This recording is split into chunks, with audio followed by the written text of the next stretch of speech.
शिवशक्त्या युक्तो यदि भवति शक्तः प्रभवितुं न चेदेवं देवो न खलु कुशलः स्पन्दितुमपि हतस्त्वामाराध्यां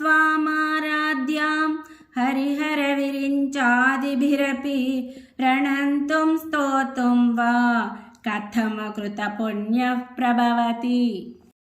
तनीयां सम्पांसुं तव चरणपङ्केरुहभवं विरिञ्चिन् सञ्चिन्वन् विरचयति लोकानविकलं वहत्येनं शौरिः कथमपि सहस्रेण शिरसां हरः संक्षुन्द्यैनं भजति बसितोद्धूलनविधिम्। अविद्यानामन्तस्तिमिरमिहिरदीपनगरी जडानां चैतन्यस्तबकमकरन्दस्रुतिझरी दरिद्राणां चिन्तामणि गुणनिका जन्मजलधौ निमग्नानां दंष्ट्रा मुररिपुवराहस्य भवति।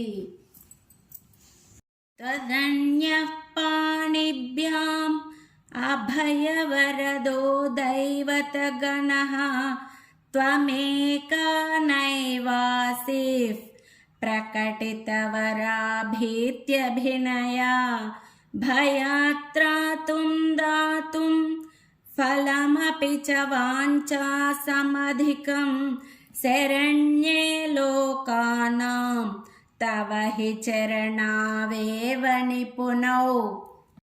हरिस्त्वामाराध्यां प्रणतजनसौभाग्यजननीं पुराणारी भूत्वा पुररिपुमपि क्षोभमनयत् स्मरोऽपि त्वां नत्वा रतिनयनलेहेन वपुषा मुनीनामभ्यन्तः प्रभवति हि मोहाय मगताम्।